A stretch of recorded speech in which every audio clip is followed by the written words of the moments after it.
how can I pay $500,000 to live in a house like this, right? I pay way more. I think all in is about 150 because when we go through the process of applying for the permits, the city doesn't really know what we're up to. Yeah, so 1.7-ish is going to be your cost. And then the grand finale, the big question, was it all worth it to you from a numbers perspective or no? I would say, for our audience, we're standing here and they're gonna think that we're gonna be talking about a traditional duplex, but we're not. We got something more special going on here. So why don't you tell us what we're about to walk into today? well, so basically this is a typical bungalow that we bought, but because it has a huge lot, it's by 53 by 218. So it's really deep. So what we did is the traditional bungalow turned into a legal duplex, but then in the back, we actually built a brand new house, not just slap on gray, 1 floor additional dwelling unit, but actually a full house that's just 1 square feet smaller than the legal duplex. Oh, wow. But it looks a lot bigger because it's higher. Awesome. So why don't we just walk to the backyard and take a look at what's going on? Sure, let's go. So as we're walking, maybe we can talk. So, I mean, this duplex is, this 2-unit is done. Yeah, correct. So why don't you give us a little bit of background on this? So how long did this renovation take you? And and what kind of rents are you getting on this unit? Yeah. So I bought it for 1.05 million, and then my longest legal duplex, because this is not the first one I've done, usually takes about 3 months for the upper. Slowest one 6 months for the basement. This one took way longer. I didn't have a lot of choice for contractors, so pick your contractors very carefully. I pay way more. I think all in is about 150. And then I have other contractor fixing some of the stuff that did not do well. But yeah, it was overpay and it took a lot longer. But that was all good because now we have the upper unit rented out for around 2,300. And then the basement is about 1,800. And then we charge all the utilities all on the tenant. Okay, so you're over 4,000. Just a legal duplex. Yeah, awesome. Well, let's head towards the garden suite, and we can say that this is probably one of the first garden suites, or if not the first garden suite. Yeah, as far as we know, we are the first one because when we go through the process of applying for the permits, the city doesn't really know what we're up to. So, you know, we're having the question of, can we build anything smaller than the legal duplex? They're like, yeah. I'm like, do you mean each floor or you mean above grade? They're like, we don't know. I'm like, okay, cool. I'm gonna submit the maximum footage I can build, which is 1 square feet smaller, and then the maximum height I can build, and then put a stamp on it. And they did that? They did it, okay. But they did not talk to any of the engineering department or the water department, so. That's another story, another episode of how my contractor has been dealing with the city on that. So before we go inside, in terms of water, plumbing, electricity, I guess, did you have to tap into the main house? Did you have to bring it from the street? Because this is additional dwelling unit is on the same lot, the city does not want you to tap into the street. Okay. So they were supposed to piggyback on the legal duplex. But then there's dilemma of whether you do that. Does it have enough capacity? Do we need a bigger pipe from the legal duplex to the street? So at the end of the day, yes, we do have an extra line come down here, and we just piggyback on the legal duplex. On the existing property. And we have all the gas come in to the back and come back up. We just had the meter installed a few days ago. Right, and then the water, same thing. And that's very exciting. Well, let's go inside and take a look. So now we're inside the unit. So I know you told me that your plan was to essentially maximize the square footage, the height of this property.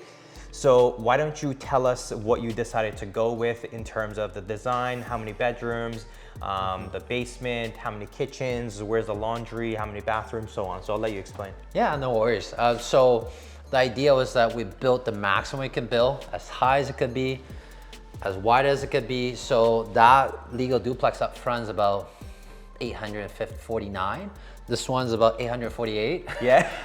So just underneath. The maximum height we can go is like 5.65 meter. We thought it was to the middle of the pitch of the roof, but the city came back with, no, it's actually the top of the roof. Or so at the very peak? Or actually we could go a bit more. So we end up getting half a foot bigger, on just floor. And the ceiling heights in here are massive. What is this, 11 feet? From here to here, it's 10 and a half. Basement is about 9 and a half. Wow, that's impressive.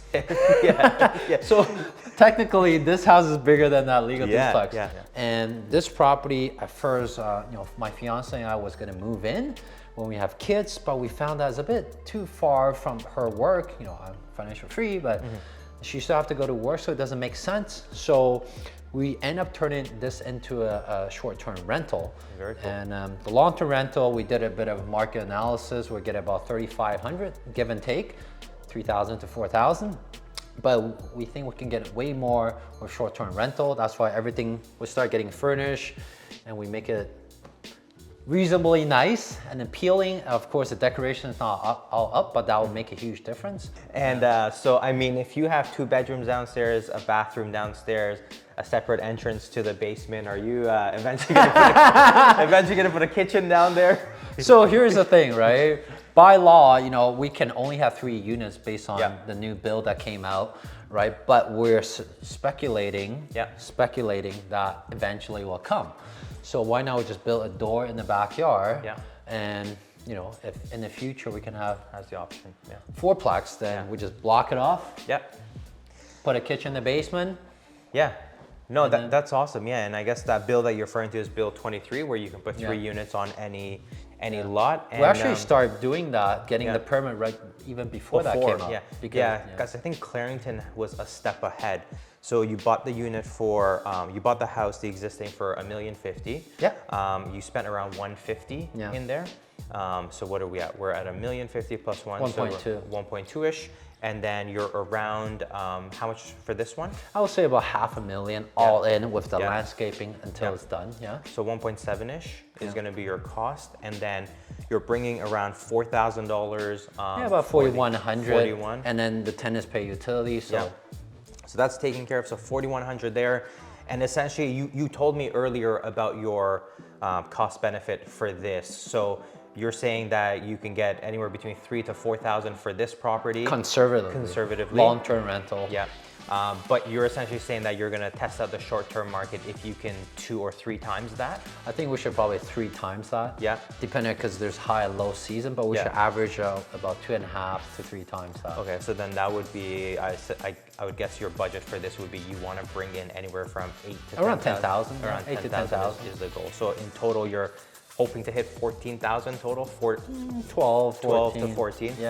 Are you gonna go through the refinance process on this one? So the refinance is the toughest part, to be honest, because we are debating whether we're gonna go through a lender, but most A lenders do not have experience with a legal duplex with a house in the back.